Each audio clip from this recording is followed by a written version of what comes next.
and video will be in English.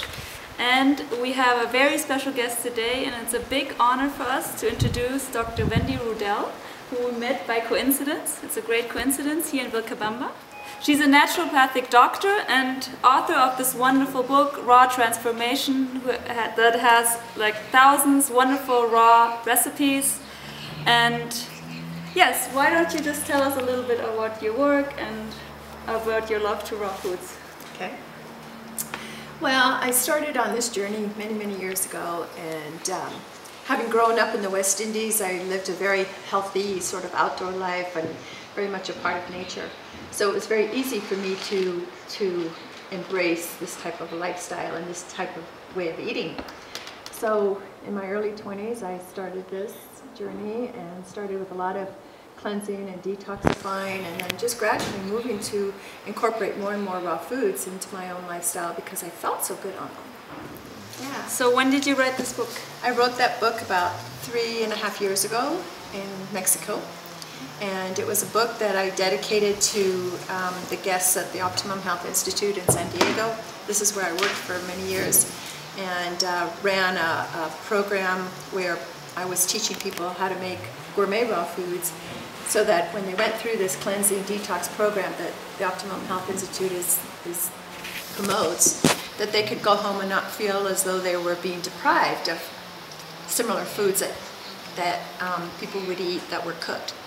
So for instance, we can make raw pizzas and raw lasagnas and raw crackers, which we have here a sample of.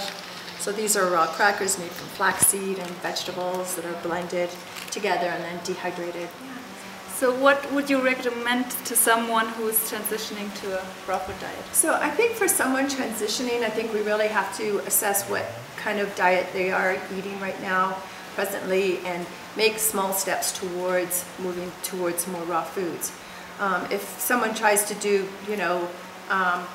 totally raw overnight, then oftentimes they set themselves up for failure because it's almost too overwhelming. Because there is a process in learning how to work with the appliances and how to plan a menu for the week. You have to prepare things in advance. Things that are dehydrated, for instance, your crackers and your snacks and things like that that are going to be balanced for your nutrition. So we have to plan ahead, and people aren't used to that. So when you're transitioning, I always say, just take 1 or 2 things and start with that, and slowly try to incorporate more and more raw nutrition into your lifestyle.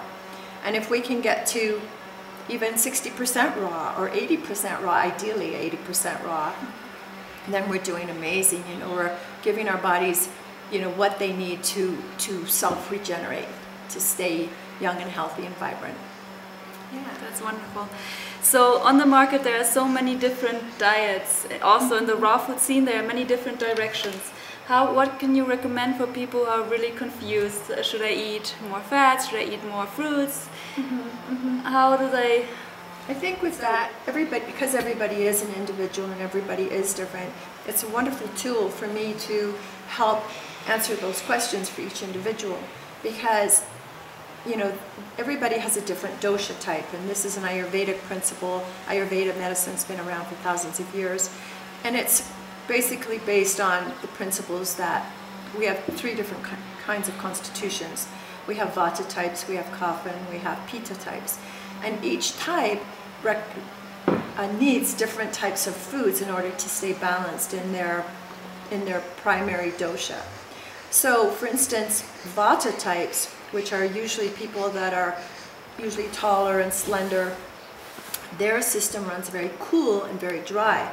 So raw foods are very cooling to the system. So a vata type is going to find that over a long period of time, they may feel unbalanced or get out of balance with a 100% raw food diet. So that's not always the best thing ever. They could do okay with 80% raw and 20% cooked, and then use some of the heating spices and things to give them the fire they need in their digestive system to break down raw foods. So best thing to do is to do Ayurvedic test and find out your dosha? Yes, that's a very good idea. And I really like the website joyfulbelly.com. You know, you can access that on the internet and do the little quiz. It'll tell you exactly what your dosha is, and then it gives you the foods that are good for each of the doshas. A very spiritual aspect to what we put into our bodies and the consciousness that we do when we do that, when we eat. You know, I always tell everybody to pray on their food before they eat it, and to, when you're making it, to have that sense of love in what you're doing when you're preparing your food, because that is an ingredient, just like vitamins and minerals and nutrichemicals and, you know, all the other things that are macronutrients that are in our food. Love is a vibration, and that's a nutrient too that feeds ourselves and our body and our mind and spirit. So when you're in a situation where you can't get the best food, or you might have to eat cooked food, does it help to pray on the food and be very conscious of your eating? Very important. Because ultimately everything is just energy. We are just energy. We live in this quantum field of energy, and whenever you do anything with intention and consciousness, and send love. How does a raw food diet affect the spirituality? I mean, you've been talking a bit about it, but do you get, maybe you can explain how you get more sensitive, more spiritual? Well, raw food has a vibration to it that is very different from dead food that's been cooked. So if you had, say, a camera that could take a picture of the auric field of both of those types of foods, you would see in the raw food, you'd see this very wide, beautiful auric field that is expressing a lot of life force. If you took a picture of the food that you've cooked, you would not see that at all. It would be very small. So the life force in it is going to be different in raw food than it is in cooked food. So what that does is it increases, when we're eating more raw foods, on an energetic level, it's increasing our frequency, our vibrational frequency that we carry. So we have more vitality in our cells is, you know, operating and vibrating at a higher frequency. And when we vibrate at a higher frequency, we're then more able to tune into higher thought, more spiritual dimensions, and have more of a sense of well-being. So I think that on that level, there's more of a spiritual aspect to eating foods that have the life force, as opposed to just eating cooked food. And I think I want to say I can really see that in you. You are very glowing, and you seem very relaxed and calm, and very comfortable, and just being. And that's really wonderful and motivating to stay raw. And I would like to talk about what we talked yesterday about more conditioning, and how we've been eating cooked food and processed food for years and years, and how we deal with cravings, and when we feel like eating a pizza. Okay. Yeah. So in my practice, what I do is that, you know, I'm sharing information with my clients and patients about good nutrition. So they're getting a really good base on what they need to eat that is going to support their health. And I say, okay, if you have cravings, for instance, you want to have that piece of pizza or that, you know, ice cream or whatever, stay on a really good nutritional diet during the week. And I hate to use that word diet, but nutritional program during the week. And then one day a week, if you want to have your indulge day, you know, go ahead and do it, you know, and embrace it and enjoy it. And what often happens is that when people do that, they really feel the difference in the energy. You know, their energy comes down, and they just go, oh, why did I eat that pizza and that ice cream? I just feel like yuck, or that hot dog, you know. And so they want to get back. It's like that's self-motivating for them. So I'm not even there, you know, cracking the whip. I mean, they just learn to be, they just empower themselves, you know. So the other part of that is that, you know, one of the things that I do is if I'm out or, you know, at a party or something, and there's a lot of different things, I won't indulge in having a whole plate of something that I know is not healthy for me. But I may have a taste. You know, I may have a little bite or two of it. Or if I go out with friends and they order dessert, I may have a, you know, a taste of that dessert that we're all sharing. So I don't feel like I'm, you know, being different than anybody else. I'm not, you know, going to be this extremist and be attached to being, you know, raw food, or, you know what I mean? So, and it's just a polite way. I mean, if you go to someone's house and they're preparing food for you, you're not going to say, I'm not going to eat that because it's cooked. You know, I don't think that's healthy either. I think we have to really embrace life itself and realize that it's all love, it's all God, it's all spirit, you know. And when we can eat and live that way, you know, we stay present in this moment with who we are, which is love. Our essence is love. And that's the most important thing. I mean, regardless of all the other things that we put in our body, and right now I'm working on my PhD in raw food nutrition and quantum medicine. And what I'm finding like totally the opposite of what I thought. I thought people that are doing raw foods would be the healthiest people in the world.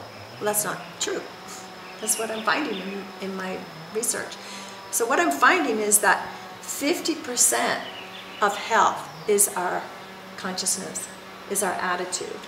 25% is food, 25% is your exercise and, you know, your activity. So this is a big awakening, you know. So if I have anything to say at all to people, it's really work on your attitude, really work on bringing your vibration up, being positive, and find positive meaning to everything in your life. Your perception really is the key to your health and your longevity. Yeah, it's really nice. I mean, I can say I had the same experience. I had times where I eaten bad, but I was very positive or very excited about something, and I might have felt just as good, and I had a good night's sleep, and everything was good. So and now since we're here, we're practicing a lot of meditation and yoga.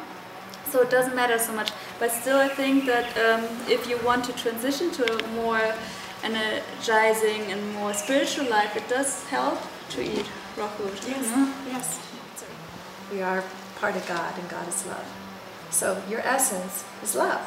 And when we can really live in that, no matter what's going on, all of the other subtle fields that make us up, the mental, emotional body, the vital body, which is where your meridians and your chakras are, all of those come into balance, and the outcome of that is you have a healthy physical body. And that's what I'm finding in my research. So do you think that when people start eating a raw food diet or a more healthy diet, that they eventually start changing other parts of their life? Like, I feel that you're really living your dream. You have this wonderful book and you study and you have a ranch. And yesterday we talked also about how people are so stuck in the system, just working again and again for a television or a new computer, and they're actually not happy and not free in their life. So what would you recommend for people who are feeling like this, not like stuck and... They're basically have been conditioned to certain ways of living, so that they're, you know, eating, you know, I mean, as far as their nutrition goes, they're eating a lot of processed foods and heavy meats and things like that are keeping their vibration low. You know, how do they break out of that? You know, I think that that's a very fear-based system. You know, these people are living in fear as opposed to love, because, you know, they're afraid that if they don't work and feed that whole system, they're not going to be able to take care of themselves, or they're not going to have enough, and their abundance level will be low. And actually, yeah, the opposite is true, because when we live in love, when we can really surrender and let go and trust the universe and trust spirit, we become more connected to the earth, and we want to grow our own food. And if you look around in nature, there's so much abundance. I mean, the birds aren't stressing about where they're going to get their next worm or their next piece of, you know, food or grains or whatever, because there's just so much abundance in nature. But people don't trust that. We've been conditioned not to trust. We've been conditioned to live in fear as opposed to love. And they don't want us to live in love, because if we live in love, then, you know, we're expressing our creativity, and we're, you know, having original thoughts, and we're more intelligent, and we're doing things that we love to do as opposed to what they want us to do.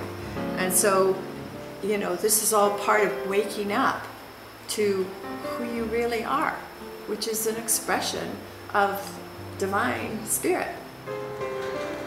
That's what I have to say about that question. Thank you so much. It's really, really beautiful. And we appreciate it so much that you are here and doing this interview with us. Well, that, you know, watch your videos, will be inspired to, you know, to buy the book, of course, and This is my book that was, the foreword was by David Wolfe, who's like one of the world's most famous nutritionists. The Raw Transformation, Energizing Your Life with Living Foods.